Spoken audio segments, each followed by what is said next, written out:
If your butt is not on fire after you do this, something is wrong. Okay, so what we're doing is we are using a reference point of a foam roller and the wall to help us really get into a great hip hinge. We're doing this single leg because a lot of times it can be easier to work out the hip hinge when we do it on one leg at a time versus in a bilateral lift or two legs at a time. To get set up for this, you're going to take a foam roller. So this one's a little bit shorter. It's okay if it's longer than this. You probably just don't want to use one of the like really long ones. It just might get really awkward that way. So you're going to take your foam roller, and what I want you to do is go ahead and get your knee set up like you want it before you put your foam roller on the wall. That's going to help a lot. Okay, so the leg that is working is going to be in front. That is your hinging leg. So if I'm doing my left leg, I'm going to get my knee set up like I want it. So remember, for a hinge, we want knee over midfoot, okay? So now I've got my knee where I want it. Oop, I need to get a little bit closer. Now I'm going to put my foam roller on the wall, and then I kind of scooch my foot in and my knee in to meet the foam roller. That way I am pressing against the foam roller. Now what I don't want to do is turn my heel out and my big toe in to kind of press in this way and then get my hip pointing out. I want my big toe, my kneecap, and my hip crease all facing forward, okay? Don't let this hip right here turn out.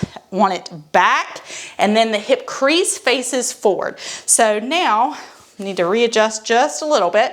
My other foot, notice it's up, it's not down.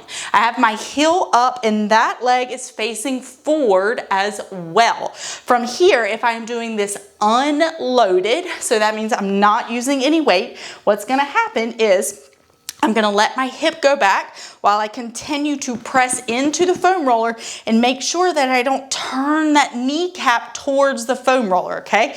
Kneecap needs to stay facing forward, big toe stays facing forward, and butt goes back, okay? We're letting the glute open up as you continue to press into here. You should feel like a mad kind of stretching sensation right in here across the back of your butt.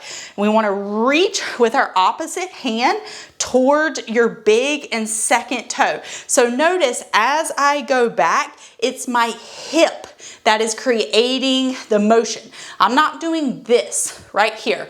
I know some of you are gonna do that. So now you've seen me do it so you can avoid doing it, okay? You're not going to hinge with your low back. You're hinging and your chest comes down only as a product of your butt going back, okay? So what we wanna look for, so notice how I kind of drifted back there. We wanna stay over that midfoot. I'm gonna let my opposite hand come towards my big and second toe, and I'm letting this glute run the show. Oh my God.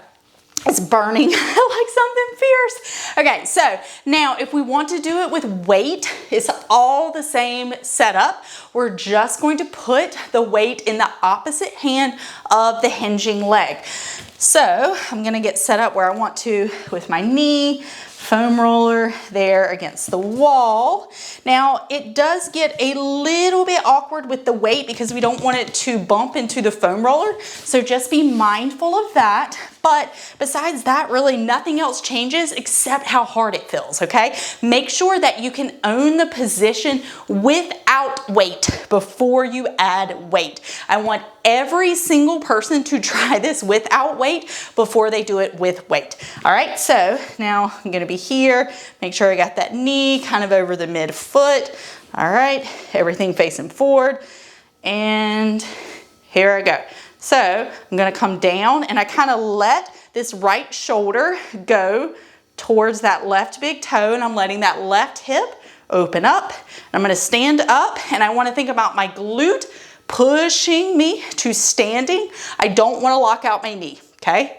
Then I'm gonna go back down again. Again, that left glute is running the show. All right, man. It's a good one. All right, that is your staggered stance hinge with wall reference.